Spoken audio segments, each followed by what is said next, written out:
जय माता की। वर्तमान में कुछ कुकुरमुत्ते जिनको ना तो धर्म शास्त्रों का ज्ञान है और ना ही आत्मज्ञान है, थोड़ी सी कुछ पैसे से श्रीमद् भगवत गीता खरीद कर और जनता को बेवकूफ़ बना रहे हैं। सबसे पहले मैं इसका नामकरण कर देता हूँ, क्योंकि जिस तरह से कर्म होते हैं उसी तरह से नामकरण किया जाता है। तो ये जो प्रशांत है ये कुत्ता है, और जितनी भी मैं बातें करूँगा पूरी शास्त्र सम्मत बातें करूँगा। क्यों कुत्ता मैं इसे कह रहा हूँ? कुत्ता भी नहीं, ये पिल्ला है, पिल्ला। क्योंकि इसने रामायण तो पढ़ी नहीं होगी, भागवत भी इसने नहीं पढ़ी है। रामायण अगर पढ़ी होती तो भगवान श्री राम जब राज्य करने लगे थे, लंका से लौटकर वापस आए, तो राम जी की न्याय व्यवस्था बहुत अच्छी थी। तो उन्होंने कहा लक्ष्मण जाओ देखो कोई न्याय के लिए रह तो नहीं गया। तो लक्ष्मण जी एक दो बार जाते हैं और वापस आ जाते हैं, फिर राम जी भेजते हैं। तो कुछ देर में देखते हैं कुत्ता बैठा है और उसके चोट लगी है। तो लक्ष्मण जी बोलते हैं कि आपको राम जी ने बुलाया। तो कुत्ता बोलता मैं ऐसे नहीं जाऊंगा, मैं कुत्ता हूँ, आप पहले अनुमति लेकर आइए। तो लक्ष्मण जी जाते हैं, राम जी से अनुमति लेते हैं और उसको अंदर ले जाते हैं। जब अंदर ले जाते हैं तो राम जी पूछते हैं बताओ भाई क्या कष्ट है? तो कुत्ता बोलता है कि मैं एक जगह बैठा था, अनायास एक व्यक्ति आता है और मेरे माथे पर 2 पत्थर मारता है, जिससे मुझे गंभीर चोट आती है। तो राम जी उस व्यक्ति को बुलवाते हैं। वो व्यक्ति आता है और उससे पूछा जाता है कि क्यों भाई तुमने इसको पत्थर क्यों मारा? तो उसने कहा मैं तनाव में था और मैं तनाव में इतना ग्रस्त हो गया था कि मैंने इसको पत्थर मार दिया। तो ये स्थिति आती है कि इसको दंड क्या दिया जाए। तो राम जी स्वयं उसी कुत्ते से पूछते हैं इसको क्या दंड दिया जाए। तो कुत्ता कहता है इसको मठाधीश बना दिया जाए, मतलब इसका अगला जन्म मठाधीश का हो। तो राम जी सभी लोगों के मन में शंका हुई कि कैसा ये मांग रहा है, दंड कैसा मांग रहा है, ये तो इसके लिए वरदान होगा। तो कुत्ता कहता नहीं, वरदान नहीं है, मैं भी पिछले जन्म में एक मठाधीश था जो भगवान के नाम पर चढ़ने वाले चढ़ावे से अपना जीविकोपार्जन करता था, मतलब उसको स्वयं लेता था। तो ये जब किसी मठ का मठाधीश बनेगा तो आदत तो उसकी वही रहेगी कि जो चढ़ेगा उसको ये खाएगा, तो ये भी कुत्ता बन जाएगा। तो प्रशांत जैसे लोग कुत्ता है। अब ये बड़ा कुत्ता नहीं है, अभी ये सीख रहा है, ये पिल्ला है। तो ये पिल्ले को इतना ज्ञान नहीं, मैं शास्त्र सम्मत भी बातें करूंगा और इसके अनर्गल प्रलाप का जवाब भी दूंगा। सत्यपुत्री महाराज को शास्त्रार्थ की चुनौती देता, पहले तो मेरे से शास्त्रार्थ करो कि भगवान श्री राम ने क्यों 9 दिन राधा जी का गुणगान क्यों नहीं किया? माता सीता, माँ जगत जननी जगदम्बे माँ का गुणगान क्यों किया? 9 दिन राम जी स्वयं माँ जगत जननी जगदम्बा का गुणगान करते हैं। उसके बाद भगवान श्री कृष्ण अर्जुन को माँ दुर्गा जी की साधना के लिए बताते हैं कि बिना उनके आराधना के बिना, उनके आशीर्वाद के बिना किसी संकल्प की पूर्ति ही नहीं हो सकती। और शंकर जी जब त्रिपुरासुर का वध करना चाहते थे तब स्वयं काफी वर्षों तक युद्ध चला, युद्ध समाप्त नहीं हो रहा था, त्रिपुरासुर का वध नहीं हो रहा था। तो स्वयं शंकर जी माँ जगत जननी जगदम्बा का गुणगान करते हैं, रक्ष रक्ष महादेवी दुर्गे दुर्गति नाशनी माँ भक्तम मरुकरणम च सत्पुरुषम कृपा भई।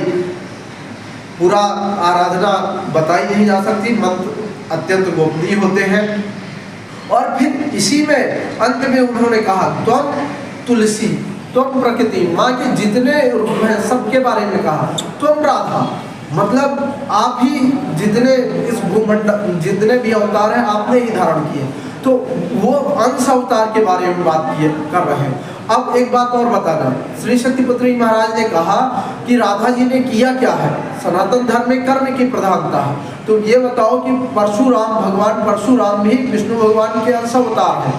तो परशुराम जी की उतनी स्वीकारता समाज में नहीं है जितनी भगवान श्री राम और श्री कृष्ण की है। तो मतलब जब राधा जी पैदा का अवतार नहीं हुआ था तब लोगों को समाधान ही नहीं मिलता था, है। श्रीमद् भगवद गीता में इसीलिए राधा जी का उल्लेख नहीं किया गया है कि भगवान श्री कृष्ण में ही राधा जी समाहित है। तो श्री कृष्ण भगवान का कर्म अनुकरणीय है, उनके उपदेश अनुकरणीय है। पिल्ले, अगर तुम भगवत गीता पढ़े होते तो स्थिर प्रज्ञ होते। तुम लोग स्थिर प्रज्ञ तक पहुंच ही नहीं पा रहे हो। तुम लोग भागवत शुरू करते हो, जन्मोत्सव में खूब चढ़ावा चढ़वाते हो, पूरा दिन चलता है, फिर 2 दिन बाद विवाह का कार्यक्रम करते हो, उसमें पखरी में खूब चढ़वाते हो, और तुम्हारा चित्त ध्यान केवल धन अर्जन में है, भगवान के नाम पर चढ़ने वाले चढ़ावे पर है। अगर तुम भगवत गीता पढ़े होते तो श्री शक्तिपुत्री महाराज को पहचान लेते। हमने कहा ना, स्थिर प्रज्ञ के बारे में तुमको पता ही नहीं होगा। तुम बात करते हो शास्त्रार्थ की, मैं भगवत गीता पर शास्त्रार्थ कर रहा हूँ। भगवत गीता क्यों, ऐसा क्या बताया गया कि 7 दिनों में मुक्ति मिल सकती है? बताओगे? है तुम्हारे पास कोई? जितने धर्माचार्य हैं, तुम कह रहे थे कि प्लानिंग के तहत वो बड़े जो संत हैं उनको टारगेट करते हैं जिससे प्रचार हो जाए। उन बड़े संतों को देख लो, इस थोड़ी सी ठंड में 3-3, 4-4 साल कंबल लपेट के चल रहे हैं। और शक्तिपुत्री महाराज को देखो, वही कपड़ा गर्मी में भी है, वही कपड़ा इस भीषण ठंड में है। तपोबल का परीक्षण तब होगा जब होगा, वह भी उसकी भी भूमिका तुम जैसे कुकुरमुत्ते ही बनाएंगे चिल्लाकर। जिसकी जो जब समय आएगा उसका होगा। पर अभी देख लेना, जिनको तुम बड़े संत कहते हो, राधा राधा जपते हैं पूरा दिन, 3-3, 4-4 साल लपेट कर चलते हैं। और शक्तिपुत्री महाराज जी को देख लो, वही कपड़ा, कोई इनर नहीं, कोई स्वेटर नहीं, कोई जैकेट नहीं। यह होती है तपस्या। जब ध्यान में बैठते हैं तब आज भी पंखा चलाया जाता है इतनी ठंड में।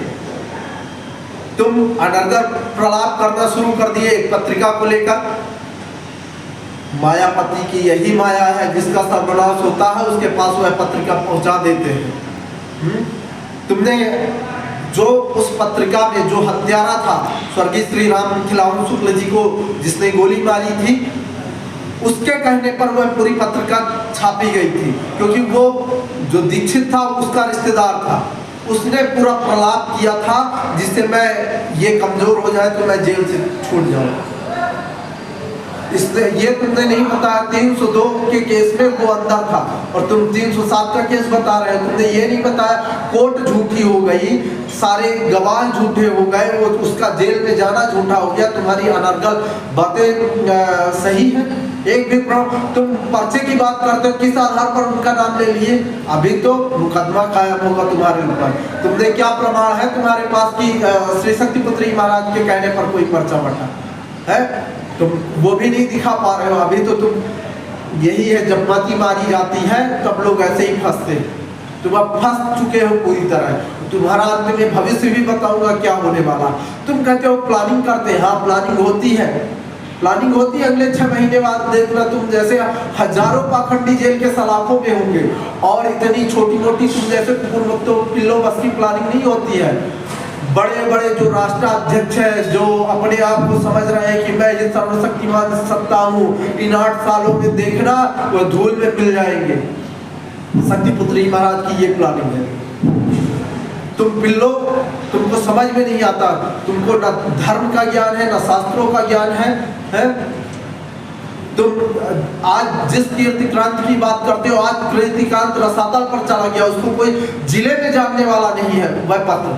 आज भगवती मानव कल्याण संगठन देश विदेशों में इनके नाम से भ्रष्टाचारी कांपते हैं। तुम बोल रहे हो कि मध्य प्रदेश के लोगों को बरगलार, मध्य प्रदेश के 30 जिलों में गठन है और उत्तर प्रदेश के 70 जिलों में संगठन का गठन। मध्य प्रदेश से 2 गुने शिष्य हैं। और जिस तुम मथुरा की बात करते हो, मथुरा के अभी एक प्रतिष्ठित व्यक्ति जो देश स्तर के व्यक्ति हैं, वो पिछले महीने अभी आश्रम आए थे। और ऐसे नहीं पहली बार सुना, 10 साल से वो श्री शक्तिपुत्री महाराज जी को जान रहे हैं। और ये जो तुम पत्रिका की बात करते हो, पंडोखर ने भी इसी की बात की थी। क्या हुआ? शक्तिपुत्री महाराज जी से जुड़ने वाला शिष्य प्रलोभन में नहीं जुड़ रहा, वो त्याग, तपस्या, निस्वार्थ भाव, लोक कल्याण के लिए जुड़ता है। और तुम जैसे इन छल प्रपंच से वो डगमगाने वाला नहीं है। तो इस बात का ध्यान रखना। एक बात और, जो अभी तुम संतों की बात कर रहे हो, किन संतों की बात कर रहे हो? जितने ये संत है ना, श्री शक्तिपत्री महाराज के प्रवचन को सुनते हैं और फिर बोलते हैं, तुम बात कर रहे हो, तुम पिल्ले हो, तुम जानते नहीं हो। अभी बड़े बड़े संत जो शक्तिपुत्री महाराज जी को जानते हैं वो इसीलिए मौन है। उनको पता है कि जिस दिन हमने प्रतिक्रिया दी हमारा भांडा फोड़ हो जाएगा। और तुमको एक और उदाहरण बता दे, दिल्ली 2011 में आसाराम, वही प्रेमानंद जी महाराज जो आसाराम को श्रेष्ठ बता रहे हैं, कैसे संत है, एक व्यभिचारी को नहीं पहचान पा रहे हैं। प्रेमानंद जी आसाराम बापू को श्रेष्ठ बताए। 2011 में श्री शक्तिपुत्री महाराज जी ने, उस समय जी जागरण चैनल धर्म के क्षेत्र में मशहूर चैनल था, उसमें प्रसारण था। आसाराम बापू, रामदेव, इन सबके खिलाफ निर्मल बाबा एक था जो समोसे के नाम पर कृपा बांटता था। 6 महीने बाद उसकी दुकान बंद हो गई।